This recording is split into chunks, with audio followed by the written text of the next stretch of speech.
என்பது அவ்வளவு எளிதான காரியமாகப்படவில்லை.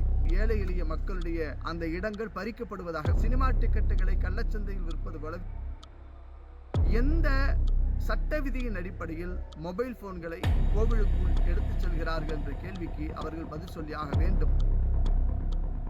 இந்த விஷயத்தை கூட அவர்கள் வியாபாரமாக மாற்றியிருக்கிறார்கள். தனியார்கள் மூலமாக ஒரு வருமானத்தை, பெரும் தொகையை பெற வேண்டும் என்று. வணக்கம், ராமரவிக்குமார், இந்து தமிழர் கட்சி தலைவர் பேசுகிறேன். மதுரை மீனாட்சி சுந்தரேஸ்வரர் திருக்கோவிலில் வரக்கூடிய 28ஆம் தேதி மீனாட்சி திருக்கல்யாணம் நடைபெற இருக்கிறது. இந்த திருக்கல்யாணத்தை காண வேண்டும் என்பதற்காக மீனாட்சி திருக்கோவில் இணையதளத்தில் பதிவு செய்யலாம் என்று தேடினால் அங்கே பதிவு செய்ய முடியாத சூழ்நிலை இருந்தது. இணையதளம் முடக்கப்பட்டு இருந்ததா என்பது தெரியவில்லை.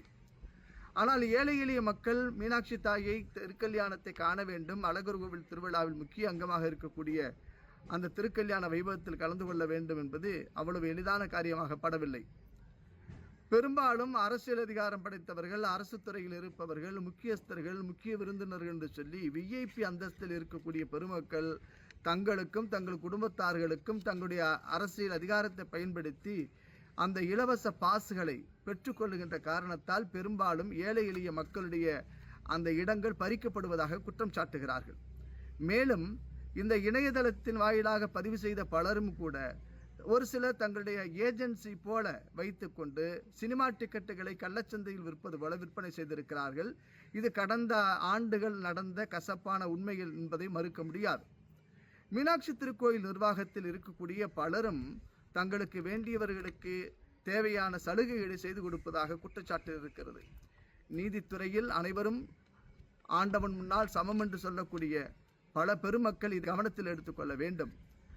இந்த திருவிழாவில் தாங்களும் தங்கள் குடும்பத்தார்களும் பங்கேற்று மீனாட்சி தாயினுடைய பேரொருளை பெற வேண்டும் என்று நினைக்கக்கூடிய அதே எண்ணம் சாதாரண ஏழை எளிய மக்களுக்கும் இருக்கும் என்பதை மனதில் கொள்ள வேண்டும்.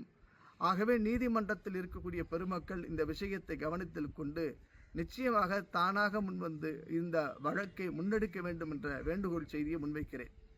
மேலும் மீனாட்சி அம்மன் திருக்கோவிலில் அங்கே இருக்கக்கூடிய அந்த குழுவில் இருப்பவர்கள், அங்கே வேலை செய்யக்கூடிய ஊழியர்கள், அதிகாரிகள் போன்றவர்கள் எல்லாம் சாதாரண ஏழை எளிய பக்தர்கள் மீனாட்சி திருக்கோவில்களுக்கு மொபைல் போன் கொண்டு செல்வதற்கு தடை இருக்கிறது. காரணம் பாதுகாப்பு காரணம் என்று சொல்கிறார்கள்.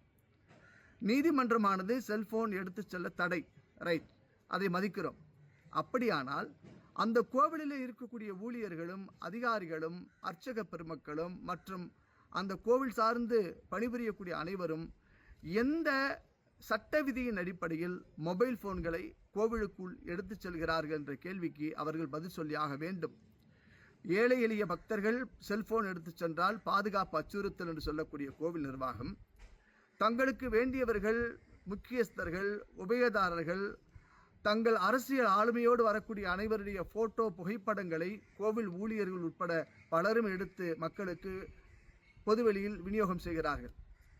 சாதாரண மக்கள் மொபைல் போன் மூலமாக புகைப்படம் எடுத்தால் பாதுகாப்பு அச்சுறுத்தல் என்று சொல்லக்கூடிய திருக்கோவில் நிர்வாகமே தனியார் நிறுவனத்தை வைத்து புகைப்படம் எடுத்து அவர்கள் விலை நிர்ணயம் செய்யக்கூடிய 150 ரூபாய், 200 ரூபாய், 300 ரூபாய் என்று விலை நிர்ணயம் செய்கிறார்களே, அவர்கள் புகைப்படம் எடுத்து கொடுத்தால் பாதுகாப்பு அச்சுறுத்தல் வராதா?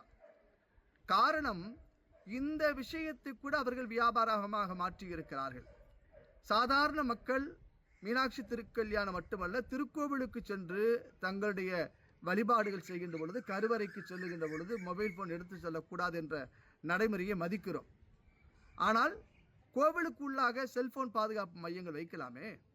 அதை விட்டுவிட்டு தனியார்கள் மூலமாக ஒரு வருமானத்தை, பெரும் தொகையை பெற வேண்டும் என்று சட்டவிரோதமாக தனியார் ஏஜென்சிகளுக்கு தாரை பார்ப்பது நியாயமில்லை. ஆக இது சம்பந்தமாக நாங்கள் நீதிமன்றத்தை நாட இருக்கிறோம். இந்த வரக்கூடிய மீனாட்சி திருக்கல்யாணம் ஏழை எளிய மக்கள் பக்தி பேருணர்வோடு அன்னை தாயை தரிசனம் செய்ய வேண்டும் வரக்கூடிய அந்த மக்களுக்கு எளிய வகையில் தேவையான வசதிகளை, ஏற்பாடுகளை செய்ய வேண்டும். பக்தர்கள் அன்னை தாயின் திருக்கல்யாணம் முடித்த பிறகு மொய் வைக்கக்கூடிய வழக்கமும் இருக்கிறது. அந்த விதத்திலும் அவர்களுக்கு பண வசூலிப்பு நடக்கிறது. பக்தியோடு இருக்கக்கூடிய தலத்தை, தேவார பாடல் பட்ட தலங்களை வியாபார தலங்களாக மாற்றி ஏழை எளிய மக்களுடைய கொடுக்கக்கூடிய பணத்தை வசூலிக்கும் நோக்கத்தோடு செயல்படக்கூடிய இந்து சமய அறநிலையத்துறை பக்தர்களுக்கு தேவையான வசதிகளை வாய்ப்புகளை உருவாக்க வேண்டும். விஐபி என்கின்ற அந்தஸ்தோடு நடக்கக்கூடிய இந்த திருக்கல்யாண முறையில் அதிகாரம் படைத்தவர்களையும் ஒரு விதத்தில் அடக்கி வைக்க வேண்டும். அவர்கள் கிடைக்கக்கூடிய சலுகை அனைவருக்கும் கிடைக்க வழி செய்ய வேண்டும் என்ற செய்தியை இந்த தருணத்தில் முன்வைக்கிறோம். நன்றி.